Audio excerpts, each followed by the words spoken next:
Hello, hello, everybody, and welcome to, after a little bit of a hiatus, the next edition of STATURDAY Chat Live here on Saturday, November 5th, 2022. It is great to be back with you after several weeks off. Of course, I went to Germany, as many of you know, and yeah, it's good to be back in the swing of things and get back to making videos for all of you, and we'll see how all that goes. All right, so we're going to keep the stream to 30 to 45 minutes here today because I have some other things going on, as I'm sure you all do, and I want to respect your time, as I always try to do. So if you are new to the stream, here's how this works. Please feel free to put any questions or comments into the chat, whether you're watching on YouTube or LinkedIn, and I will do my best to respond to those. I might not get to all of them. Some questions are easier to answer in a live stream setting, and some of them require a bit more thought or research, so I may not get to all of them. So don't be offended if I don't get to all of your questions in the live stream here today. I do my best. So always put in the chat, please. I like to know where you're watching from. So wherever you happen to be in the world, I like to know where you're watching from. If you are watching in the U.S., we have an election coming up on Tuesday, so I encourage you to vote if you're in the U.S. Wear my vote shirt. It's always important to participate in the democracy. It's a very tenuous thing to hold. So if you're in the U.S., please, if you haven't already, consider voting on Tuesday and make sure your voice is heard and registered. So, all right. So we have what we got here. Yogendra, hope I'm saying that right. Yogendra from India. Thank you for stopping by. And again, I always try to pronounce everyone's name correctly, but I don't always get it right. So please, I apologize if I happen not to get it right. I do my best. All right, so we have Adeyemi from Nigeria. Excellent. I'm working in some data on Nigeria into my time series videos coming up, so that's exciting. And let's see, we have Catherine here from Kenya. Excellent. Catherine, thank you for stopping by. It's good to have you all here in the live stream. So a little bit of an update on what is going on. So if you have not sort of been keeping with everything, so of course, if you're here, you know the channel and everything like that. I will have more videos coming out over the next several weeks. Of course, I was overseas in Germany for over 2 weeks, so I wasn't making any videos then, but I have some that I'm working on right now, and those will be out, the last couple of months of this year. So please stay tuned for those coming up. So obviously, here's the channel. Make sure if you aren't familiar, I have all the playlists here on the channel under playlists. So if you're looking for a specific topic you want to go into depth on, the playlists are the best place to find that in-depth information.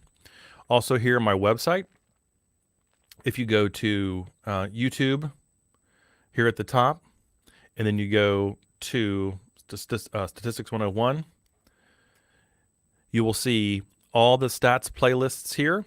If you hover over it, it'll tell you how many videos are in that playlist, how long the entire playlist is, and the average video length, and a little bit about what is in that playlist. And of course, you go to view playlist, it'll take you right to that playlist.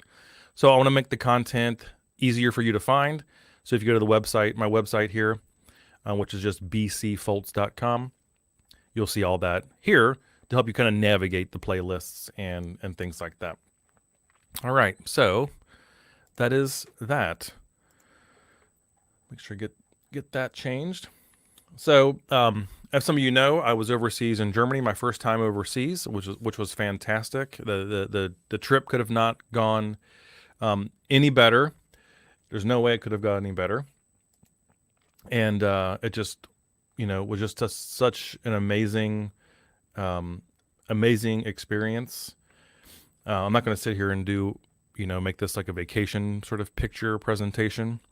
But I did get to stop by the University of Bonn, which is, and of course, it's a beautiful time of year.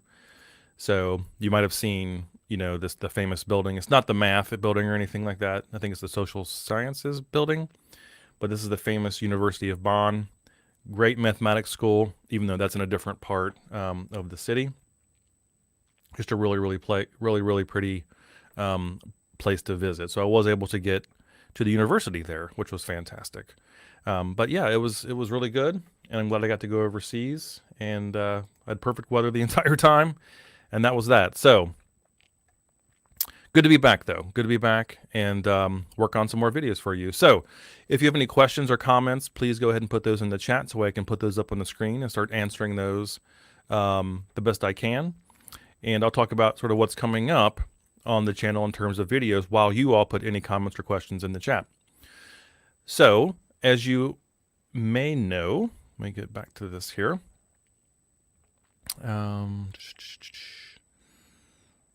Put this up on the screen. So the time series playlists I'm working on look like this. So if you see this sort of bright green thumbnail on the channel, that is what they look like. So you can see those as they pop up. And I will be continuing the time series videos going forward. So the next set of videos will be about, you know, measuring forecast error and comparing different forecasting techniques based on different forecast errors. And then we'll kind of take it from there. So I'm already working on those. And again, those will be out over the next, you know, several weeks. So Adiyemi says, oh, nice. So you can take very nice pictures too. Actually, you know, yes, some of you may not know, but I was actually a semi-professional photographer for a while. And when I was at Indiana University, I did a lot of photography. And yeah, so there are a few maybe things I can show you just real quick. Again, I want to make this, you know, my vacation pictures. So let's see here.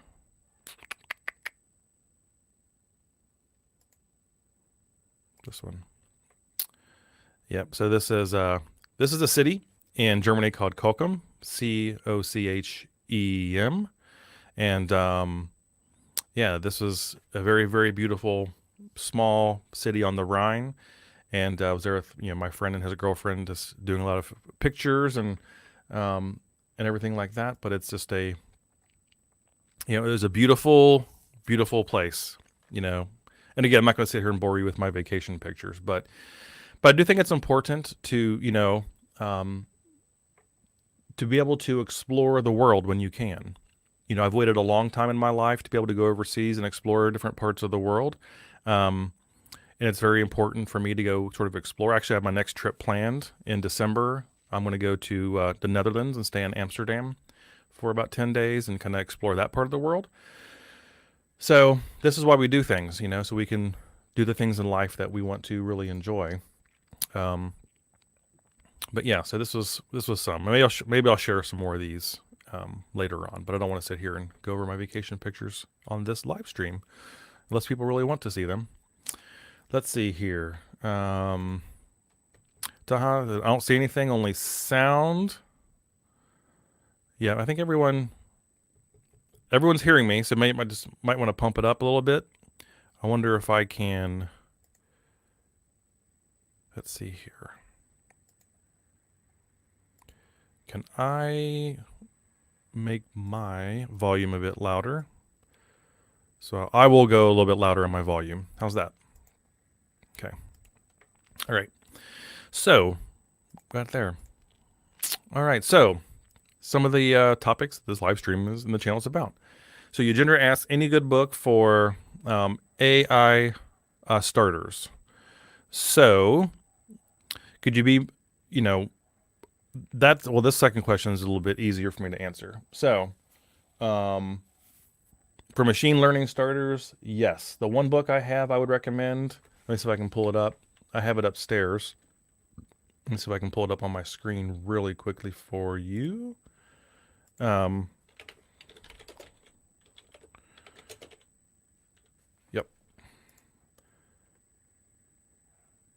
Here we go.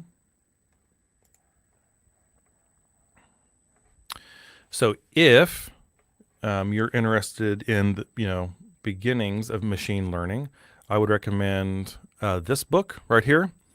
So obviously it's self-explanatory. It's called Machine Learning for Absolute Beginners by Oliver Theobald. I've talked to him one-on-one on LinkedIn. He's a great person, great author.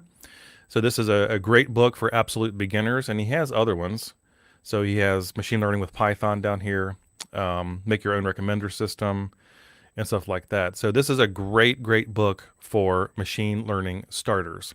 If I were to write a book and maybe make some content and video content to go along with the book, this is the book I personally would write for beginners. So it goes over the basic concepts, talks about some of the basic algorithms, the differences between them, their strengths and weaknesses, when you might choose one over the other, has some very helpful diagrams in it.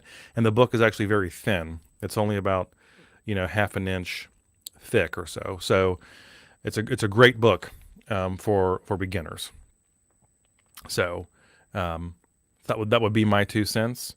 For AI starters, I am not, I haven't gone down that path as much, Yogendra, so I'm maybe not the best person to ask about that particularly, but I will say if you look at books like the one I have up on the screen, obviously just through kind of cycling through different books and recommendations, ironically, that Amazon or whoever else will make, you'll find books that are similar on the topics you want. So, if I were to type in AI for beginners, see what comes up here. Oh, okay. So here there are several books here, and honestly, I would just if you read and follow the ratings recommendations, on the book itself, it's usually a safe bet that that's one you can try. So just do a quick search, and you'll come up with some ideas for beginners. So if I were, and I might get this book actually for Kindle Unlimited, this AI Beginners. So there you go. All right. So back to my face, unfortunately. Let's see here. What else we got in the chat? All right. So we covered that. So book for AI starters, AI for machine learning. There's a Machine Learning for Absolute Beginners, which I highly recommend. Also, do I have it down here? Oh, yep, of course. So, of course, this is Andrew's book is very famous, and I highly recommend this as well.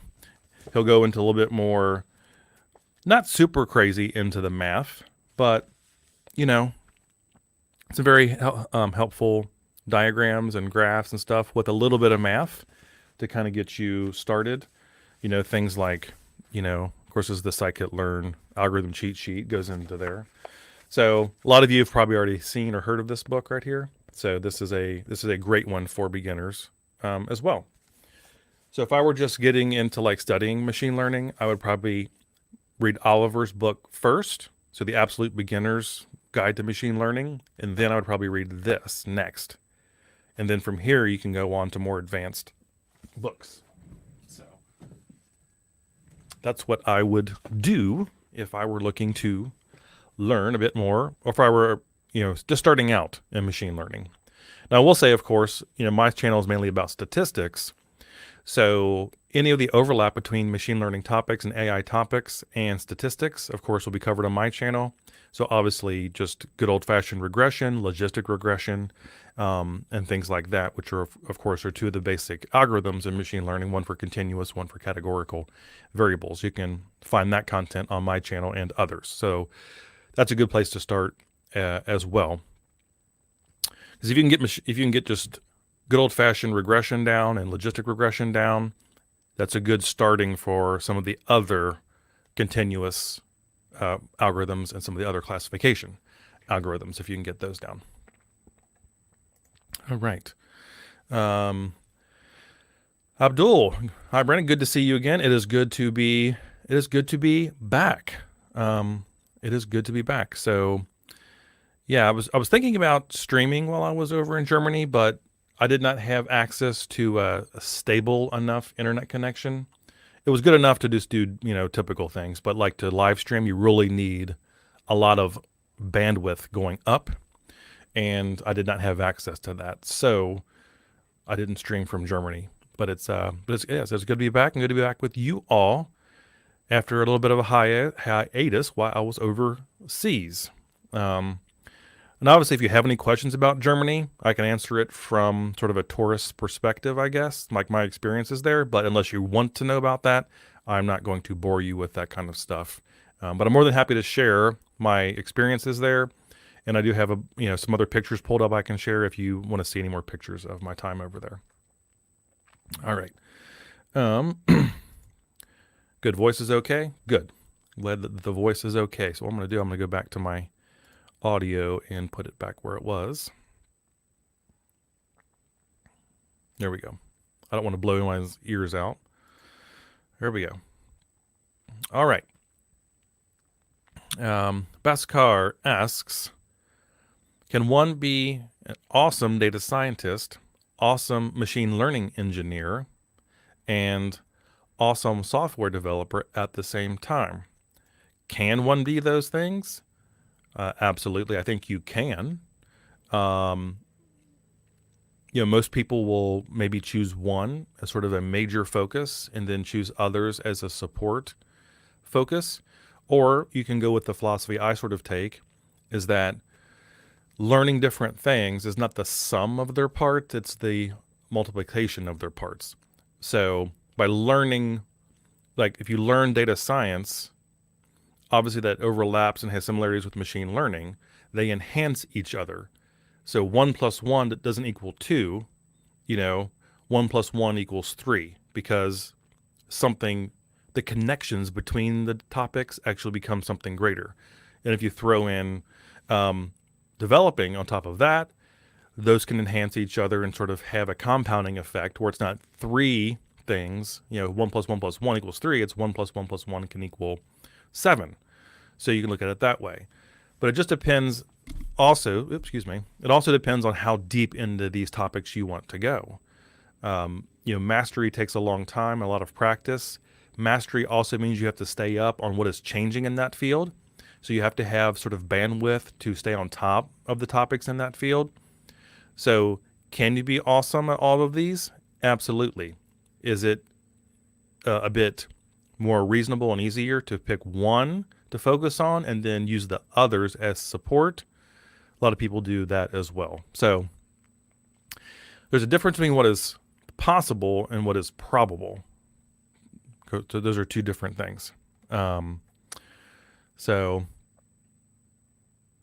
right.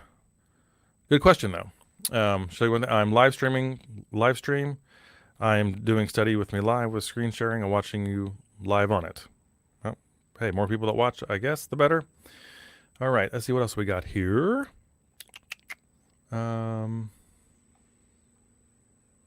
Yeah. So how much time should it take to be good? Daily 10 hours a day. I'm totally beginner. Well, the amount of time you spend isn't the most important thing. It is how productive that time is. So, and that's my view.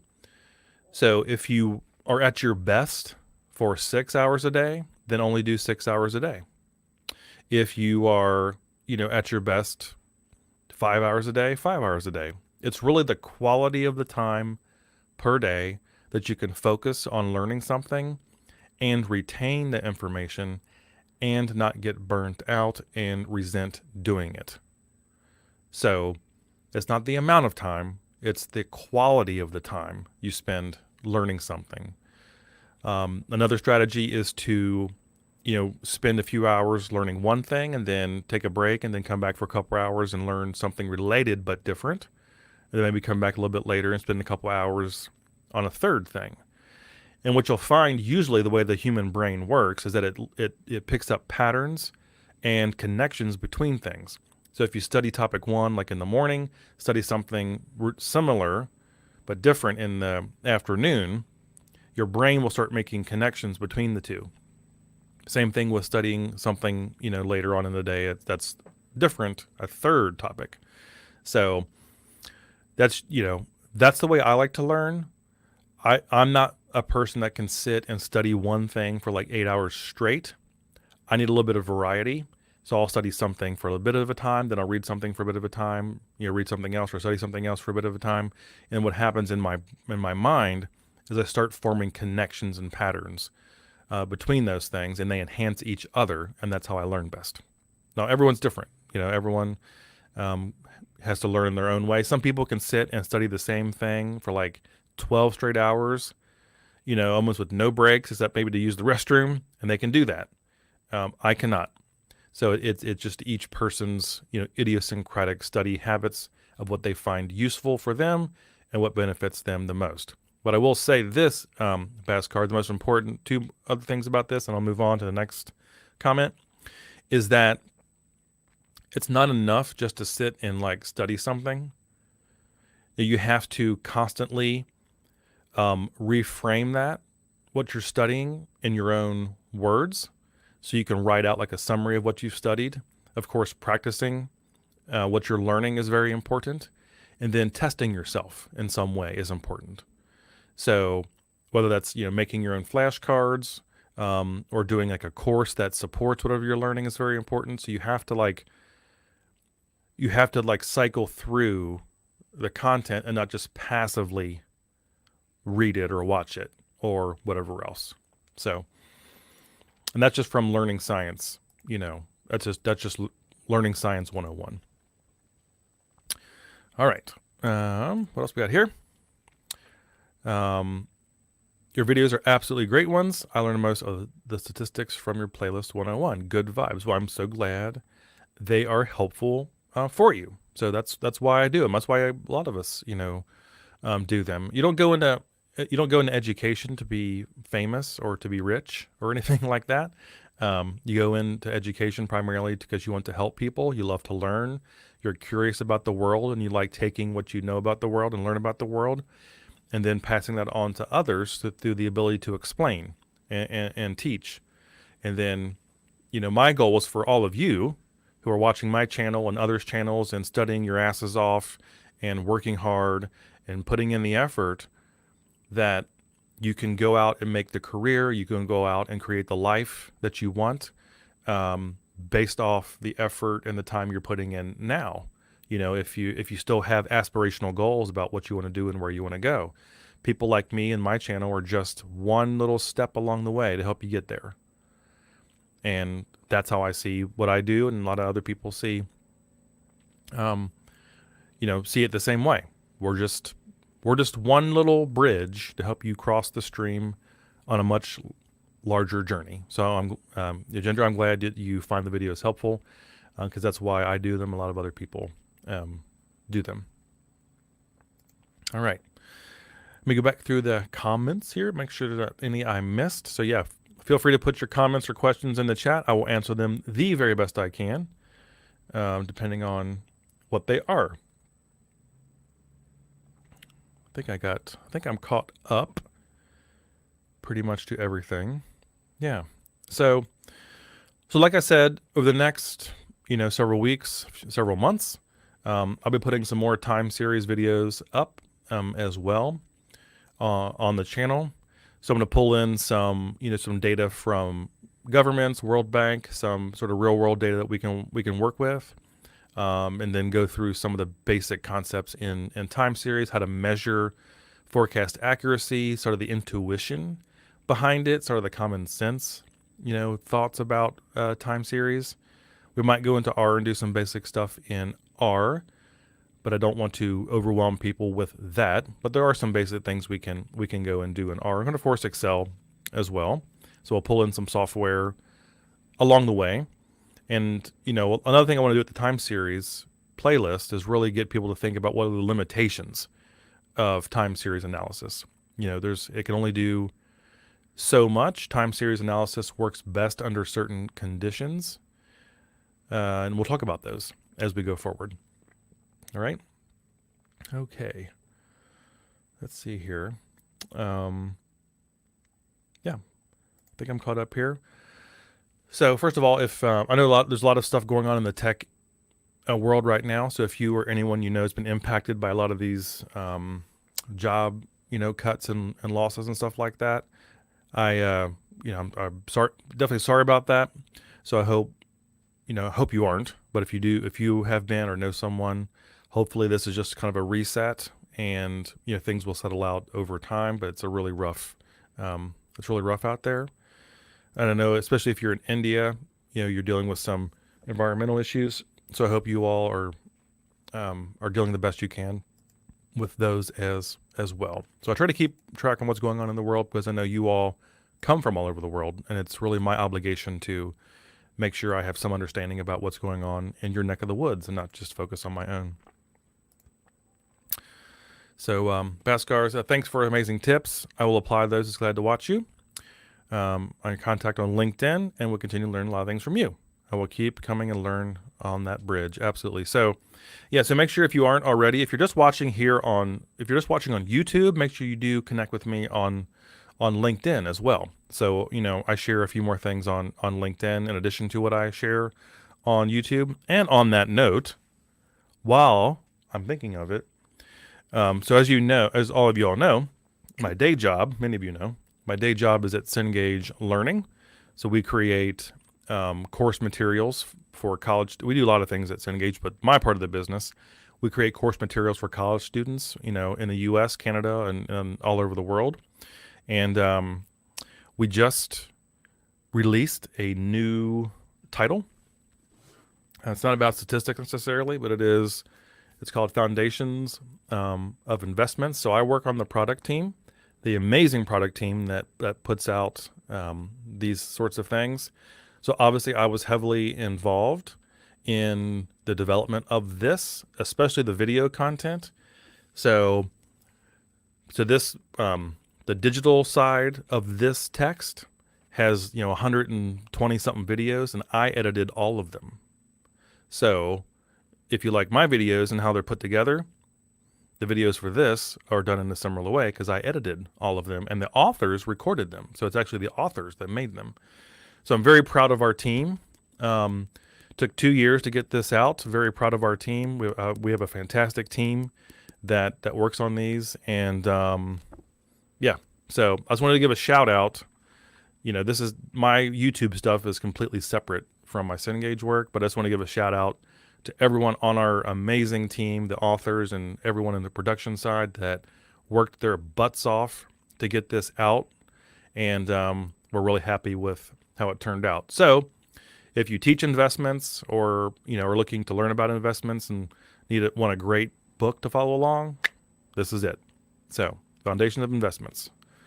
And Troy Adair and John Knopfsinger are like big names in this field. So shout out to everyone that worked on that book, my colleagues, and of course, many of them are my friends as well. It's really good to work on a team that is just so committed and so talented, and hardworking, and works well together. You can do amazing things, and I'm just really lucky to work on a team like that in my day job. All right, so Parvez asks, how important is cloud for machine learning according to you? I think it's not really my wheelhouse, so someone else might want to chime in that works in this area every day. But I think a lot of this stuff is going sort of cloud-based, because it's just so much, it's so scalable. You can do so many automated things in the cloud. Of course, it's accessible pretty much from anywhere. You can harness flexible computing power in the cloud. It's redundant, so you don't lose any information. So I just think that is really, really the future. And for larger scale things, that's where the future is going to be. And nowadays there are a lot of options. So these companies like Microsoft and Amazon and Google and stuff have to compete for your business, which is good. So I think the cloud is going to be very important and more important going forward for several reasons. All right. So, Charlie Hong Magic, sorry if I'm saying that wrong. So kind of all together. Really helpful videos on statistical modeling. You are very welcome. Thank you. Hoping for more vids on Bayesian stats. Absolutely, especially decision analysis. So I do hope to get into more Bayesian stuff at some point. I don't know when that will be. You know, like a lot of traditional statistics classes, my background is in more the frequentist camp. However, I am reading up and studying more about Bayesian stats, and I am interested in decision analysis, though. I love that kind of stuff. So, you know, all those sorts of things are topics I would really love to get into someday. But of course, as you all know, YouTube is not my full-time job at all. It's my third tier job of the 3 jobs I have, and I kind of do videos when I can.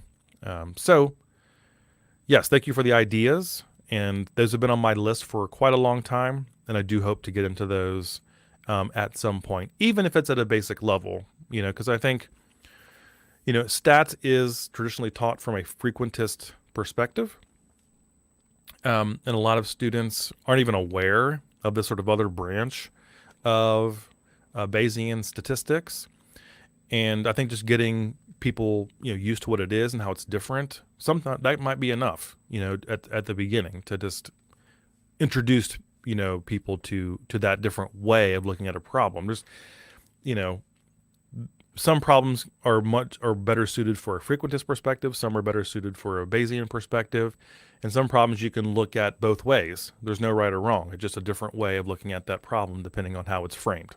So I hope to get to that someday. So thank you for that suggestion. Absolutely. But for the time being, you know, I'm really going to try to build out a couple of these time series playlists that'll probably take me into next spring, I would imagine. Next spring to, you know, the first half of next year, depending on how many I can do at any one time. And then we'll see where I go from there. There's so many other topics, y'all, so many other topics I would love to get into and make content for. It's just a matter of time. It's simply just a matter of what time I have based off my full-time job, my second part-time job, and YouTube, which is a third part-time job. And I just do the best I can. So, yeah. All right, let me go through the chat, make sure I didn't miss anything that I could answer. So Abdul asked, any book suggestions on business intelligence? So, I have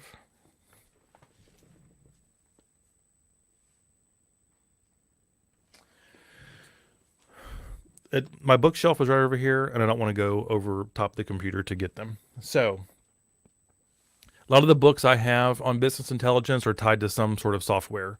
So I have several books on Excel that are tied with business intelligence, which is fine. Nothing wrong with that. I have a couple of Tableau books that are tied to business intelligence. Are those the exact same thing?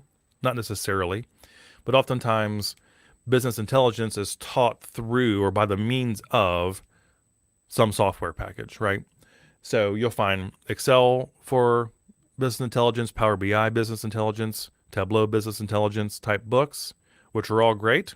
Nothing wrong with those. And then you can find other sort of business intelligence books that take a more, you know, if you're talking about software, R or Python type mindset, I guess I would say. So you will often find business intelligence books that are actually tied to some piece of software, but there are many topics in those books that are independent of the software that are just good to know from a BI perspective, you know.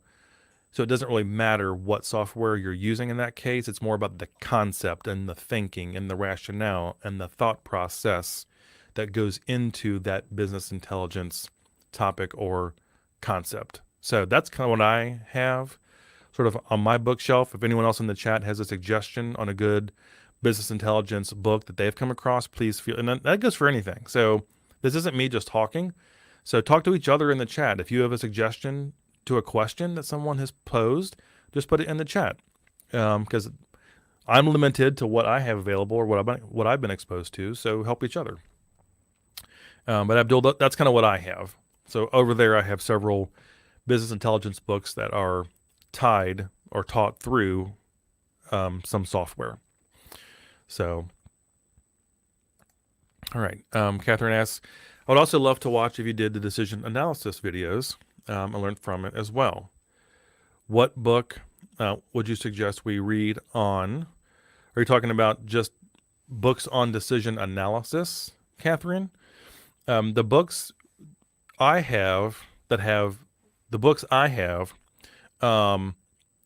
decision analysis is just part of the overall book. It's not an entire book on decision analysis. So, one thing you can do, let me pull this up here. I'm sure it's loud when I punch my microphone. Very sorry about that. Okay, so here it is. Here's what I would recommend. If you're new to something like decision analysis, okay, is to find just a general book. So this is obviously the other book that I work on in my day job. So this is like the big kahuna. This is the market leader book that I've been using this book since before I knew Cengage was a company. I tutored from this book many editions ago with my students because I love the way it's written. So this is like the latest edition, the newest edition we're working on right now. But in this book, there is an entire decision analysis chapter, right? And what you'll find is that books like this, they're more like kind of a survey book of different topics. This is a very good introduction to these topics. So in this decision analysis chapter in this book, it's not really dependent on any piece of software necessarily, but it uses a lot of decision diagrams and things like that to help teach you the basic ideas so you can undergird what you learn later with those basic ideas. So here, I probably can't see that because of the glare, sorry. So here is like an example of a decision tree, how you would think about that and conceptualize that and visualize that decision tree when you're doing a decision analysis. And then, let's see here. Some more decision trees. Yeah, so, and then a lot of these have like case studies in them. So here's a couple of case problems that go along. So if you find a book like this that has like decision analysis as a chapter, that's a great place to start. And then you can jump off from there if you want to go into more depth or go into, a specific software package or something like that. That is a good place to start for some of these. And of course, the prior editions of a lot of these books you can find used, for not very much. It's a great thing to put on your shelf to have as a reference. So, yeah. But of course, if you're taking this in college and you want the best book that me and my team work on, this is it. So tell your professor, tell your school. Okay.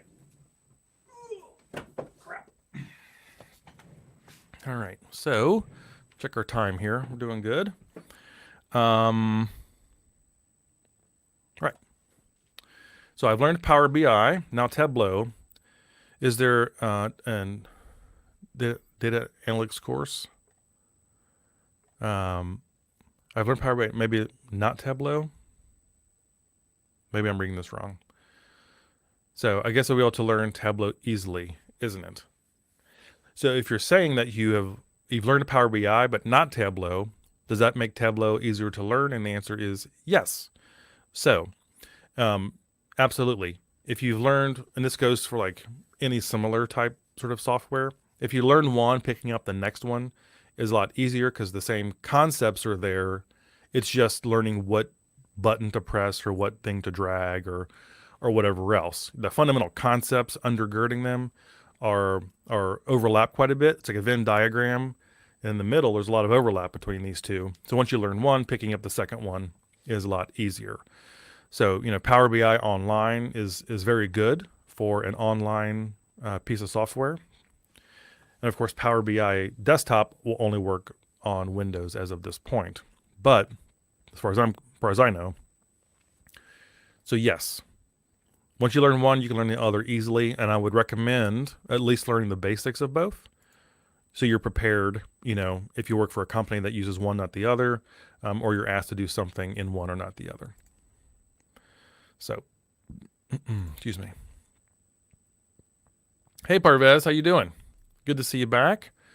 What is the distinction between statistics, data science, and machine learning? Thanks in advance. A lot of these are distinctions without much difference sometimes. So, again, this is like a Venn diagram, right? A lot of you have seen this sort of Venn diagram of these three things overlapping. I'm not sure if I can pull it up here. Let's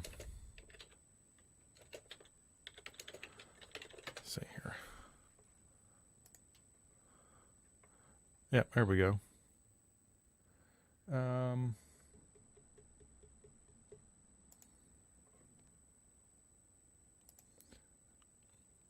Yes, this isn't quite the... I'll share this, but I'm not sure this is the best one. So, you'll find, Parvez, graphics like this that try to put things into their categories and where they overlap and where they don't overlap and stuff like that. Whether or not you fully subscribe to them or not is really up to you, because everyone kind of has their own view, right? So some people will put, machine learning as the overlap between math and stats and computer science. And then data science is somehow where all of these overlap. And I would tend to agree with this one maybe a little bit more. So if I can zoom this in, yeah. So I tend to think like this is a good way of sort of thinking about how these things overlap and interact, where data science really is where math, stats, computer science, and domain business knowledge all overlap here in the middle. So while this may not be perfect, I think this is a good way to sort of think about this question, and where you might want to put your efforts. And you can think about this in like real terms, right? So if you're into math and stats and computer science, well, that's a lot of just machine learning algorithms and stuff like that. If you're good in math and stats and you have domain knowledge, then you're more of applied research. And I can give you a perfect example of this. So right up the street from me is a Procter & Gamble research facility. It's literally 1.5 miles from my house. It's ginormous, huge. You can see it from space. It's where Procter & Gamble does a lot of product research. So you can think of those individuals as having PhDs in, math and statistics probably, or some sort of research methods, but they also have a fundamental understanding of the business that Procter & Gamble is in. And therefore, they use those two things for the applied research and product development, product improvement, and things along those lines. And of course, where you have computer science and domain knowledge overlapping, you have this ad hoc technical solution where you might be the person who is really good with computer science and understands the business and can then therefore provide some sort of technical solution to a problem, whether that is how to pull information from a data warehouse, how to put reports together for management, how to, pull some type of user data or UI, UX data from the interface of whatever software you're implementing. You could do that. And then, of course, in the middle, in as far as this graph goes, is data science, where everything comes together. So you have a math and stats background, you have a computer science IT background, and you also have the domain or business knowledge background. And you can employ all three of those to become a data scientist from all of those domains, right? So you'll see this sort of graph in a lot of websites, a lot of books, and it might look slightly different, but I've seen versions of this many, many times. I'm sure some of you probably have as well. So this is what I've seen. This is kind of what I would sort of agree. At least this graphic, Parvez, to me makes sense. So I can look at this and think of real world applications that I've seen or read about or whatever, where this makes sense. Is it perfect or the right way to think about this question? Maybe, maybe not. But to me, this makes sense. So, great question. Hope that helped somewhat. All right. Okay, so I've bought this book on your recommendation. Good. Yeah, look, everyone that's listening to the live stream, I would not recommend any book to you that I have not read, used, or at least kind of like read part of or reviewed in some way. I'm not going to recommend junk to you. I'm not going to waste your time. Does that mean there are books and resources out there I have not read or been exposed to that aren't great, that are also wonderful? Absolutely, they're out there, but I haven't come across them, so I can't say anything. But I'm not saying what I recommend is the only thing or necessarily the best thing. I'm saying that I have looked through it and or used it, or in some cases actually worked on it myself, and therefore I know that it's quality and would not be a waste of your time to obtain that resource. So, all right. Charlie asks, what is your take on Boxcock's Yo Johnson transforms compared to traditional log power transforms? How to effectively choose between them? So this is one of those questions. Like, obviously, I've come across Boxcock's Yo Johnson log power and stuff like that. I made videos about some transforms a while back. I do know that some of these have certain data requirements with them. So the first thing would be to make sure that the data matches the requirement of the transform. Some of the, I'm not going to go through all this right now. I think some of these, obviously, you can't have negative values in some of these, or they have to be between two values or something along those lines.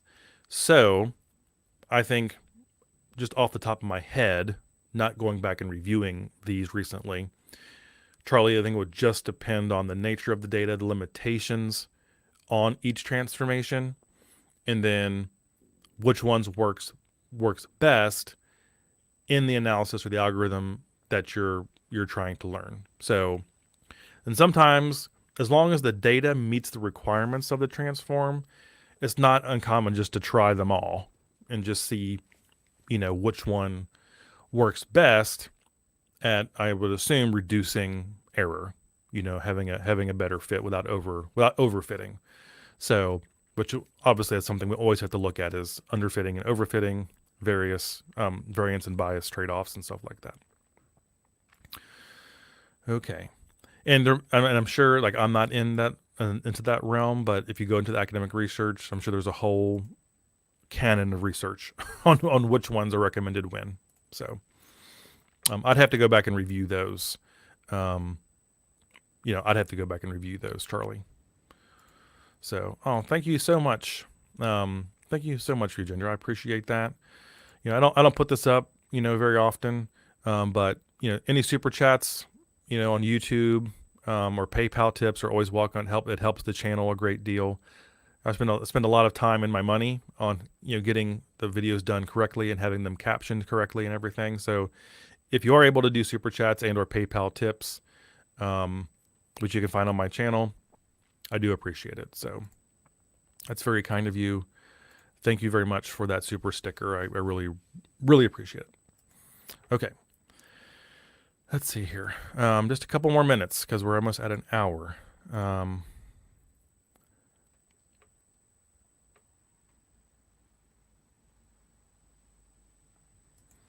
Okay, Reach. That's very interesting. This is about building robots and using 9, I assume, depth of field sensors with 3-degree magnetometer, accelerometer, and gyro data. Interesting. Tilt compensation is required. Accelerometer provides data for that. That is very interesting. My buddy at work, his son is very interested in those sorts of things. So I'm interested to learn more.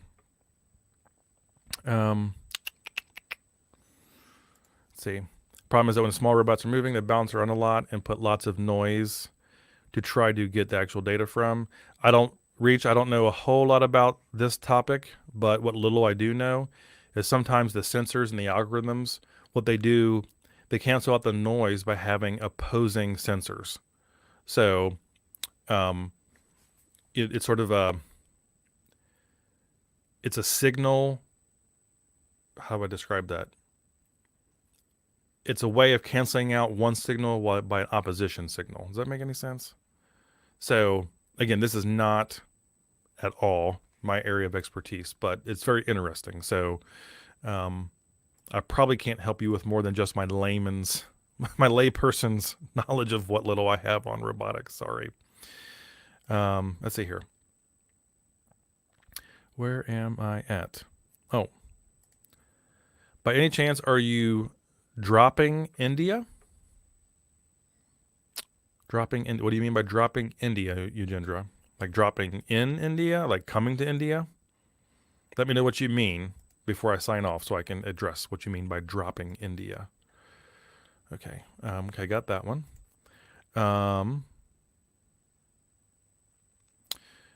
So thanks for the live chat. Faradi, you're very welcome. We'll be going for the show of Irish Dance Rhythm Dance in Ankara. Great show. Sure they will be in U.S. soon. Okay. Great answer. Perfect. Glad I was able to help you, Parvez. Yeah, Reach, I will say, Reach, that this is a very interesting topic. I'm very interested in sensors. I have this weird fascination with sensors. So for no reason. Like my house is full of like temperature and humidity sensors, and I have like the app on my phone that shows all the sensor data on the phone, and I don't really need it for anything. I just find it interesting. So I like have a graph of like the temperature of every room in my house, so I can see like how the sun outside changes the temperature in the house and stuff. So I don't have a lot of background in this stuff, so I do apologize. But data from that accelerometer is a scatter plot over time. So yeah, so I'd imagine, it's sort of a time series that looks at different G figures, up on whatever axis that accelerometer is on, right? So if it's, pitch, yaw, whatever else. Let's see here. Yep. So I'm going to actually look into that, Reach. You have piqued my interest on what data from sensors looks like and how you might analyze that. So thank you for bringing that up. As if I need one more thing to be interested in. Say, by any chance, are you coming to India? If yes, when? Do I hope to get to India someday? Absolutely. I owe a lot to the wonderful students of India, to hardworking, tough as nails, committed students in India that helped my channel. I'm sure many others. And I would love to see a beautiful country that I would normally get to see. So someday, do I hope to get there? Absolutely. When? No idea. So hopefully within the next few years. It's the best I can do. It's expensive, obviously, to get over there, and I'd have to plan quite a bit for that. But I hope to get to India, absolutely. So, all right.